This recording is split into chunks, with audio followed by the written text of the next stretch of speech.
Okay, hey guys, so it's Jaleel again, and I wanted to talk to you all about my brand, Nerdsq.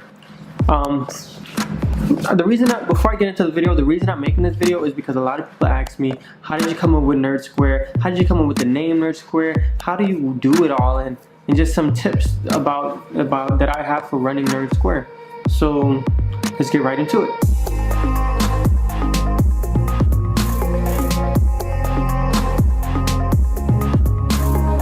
I don't have an intro, so that was supposed to be the anyways. Nerdsq started in middle school. It started as a small group of just me and my friends. The main people in the group when it started was me, Amos, Rodney, Jonathan. What Nerdsq was when we started it in middle school was a place for people who didn't fit into society.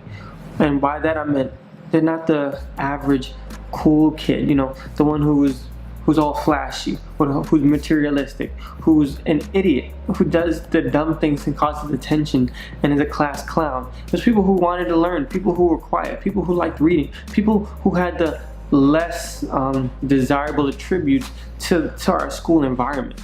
Those type of people. And it was awesome. It was just me and a cool group of people who all connected to each other and who all felt like we were in something that nobody else could be in.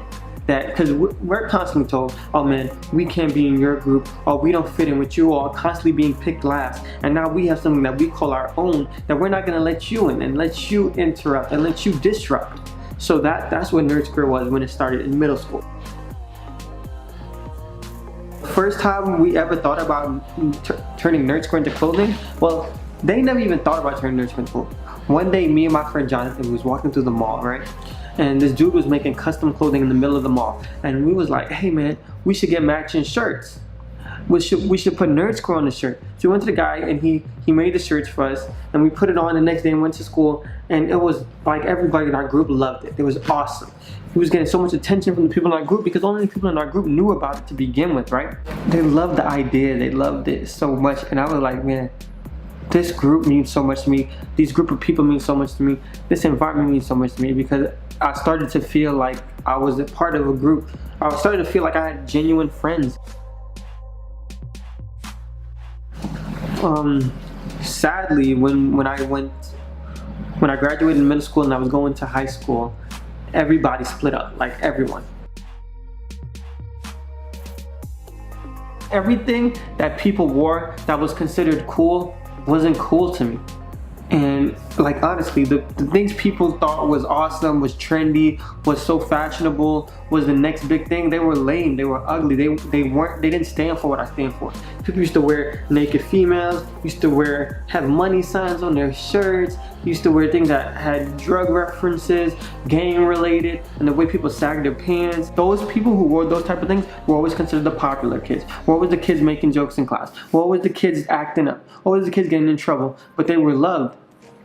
And I didn't have that same fashion style. I didn't have that same idea. I didn't want to wear that. I wanted to wear something that had meaning and had a positive impact. There I was being called nerd, and I was like, shoot, if you're gonna call me nerd, I'ma own it. I'ma own it.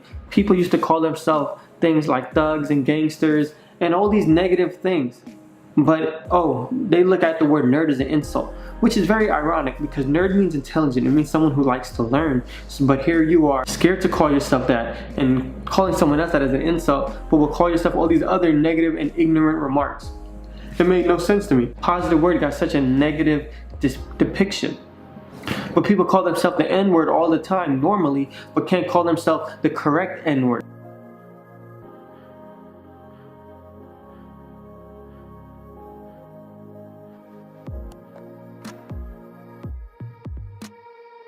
And then the second part of the word, square. So when I think of square, I think of you're a square. You're someone who doesn't fit in.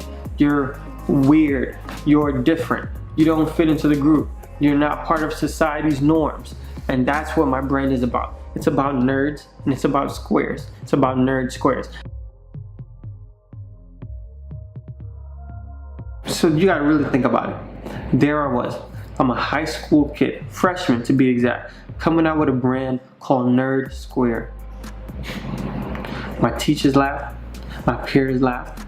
Peers would actually walk up to me and say, I mean, I like the clothes, but I don't want to wear it because it says nerd on it. People would literally say, I don't want to wear it because it says nerd on it. Honestly, let me jump to the future. Last week, Wednesday, I was selling at Georgia State, and this girl, she said, she said, I mean, I love your hoodie. I love the colors and everything, but I'm not that. And I was like, you're not what? And she was like, I'm not a nerd. And I was like, nerd means smart. It means intelligent. What do you mean you're not a nerd? She was like, I'm not smart. She literally said to me, she said, I'm not smart. Like, it's just hardening. Like, no self-confidence, no self-worth.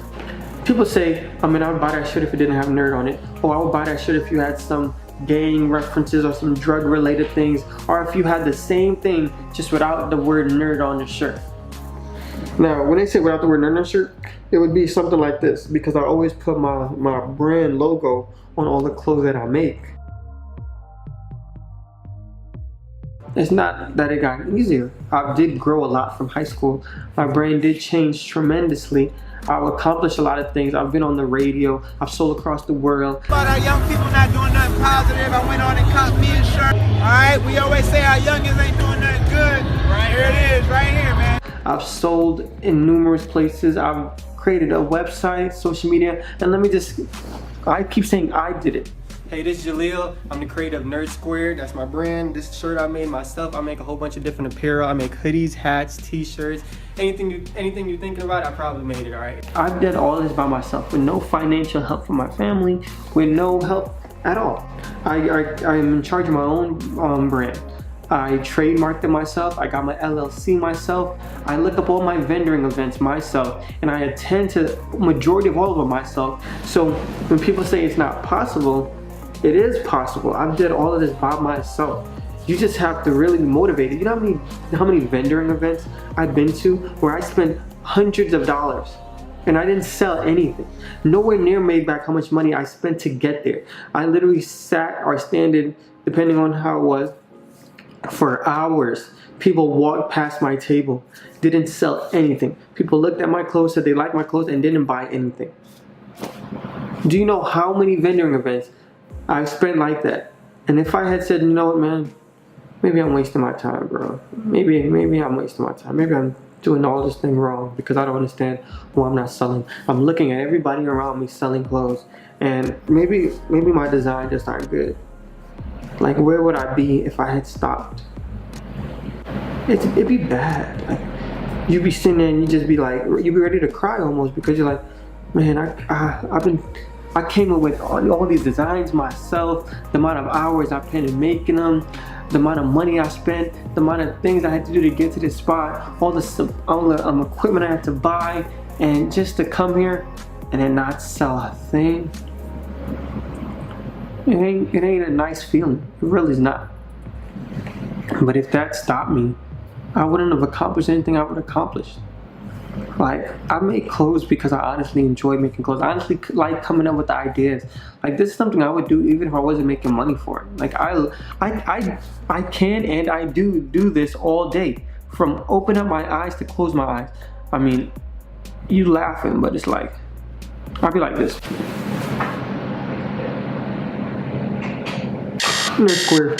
Nerdsq, like, literally. Ask anybody around me. Ask anyone, ask any of my friends, ask anybody that knows me. They would know that. Eat, breathe, sleep, Nerdsq. Eat Nerdsq. Like, this, I put my 100% in this brand. I have so much ideas for this brand. My creative ideas for this brand is phenomenal, and I'm in a weird place because, like, I don't have the finances to fund the ideas that I have.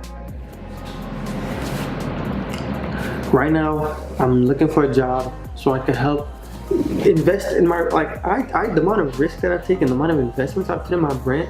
People go out and they buy normal things like shoes and stuff. The way I live, I always tell myself, spending money in anything that has the chance to make money is never a waste of money. Those events that I've been to, never waste of money. Sometimes even I go to those events, those vendoring events is what I'm talking about. And though I make $0, the bonds and the networking that I made with people and the knowledge that I've gained from talking to people and seeing how other people operate made it the whole thing worth it. So I don't look back at events and regret it. I look back at events as learning experience. And this is why I made this YouTube channel. So this video right here, the real reason why I started this YouTube channel, so I can tell you all how it's not easy. Everything that glitters isn't gold. You see me on YouTube, you see me on Instagram having a great time, smiling and all that stuff. And yeah, it looks good, but not all the time. The behind the scenes isn't good. I'm working, I'm making clothes, I'm stressing, I'm back here pulling the hair out of my head, coming up with design, trying to come up with the best next thing. And you don't see all of that. And I want to show you all of that. I want to show you how it isn't easy, but you can't give up. I want, like the quote says, people don't post their failures. I want to post my failures so you can see that it's real.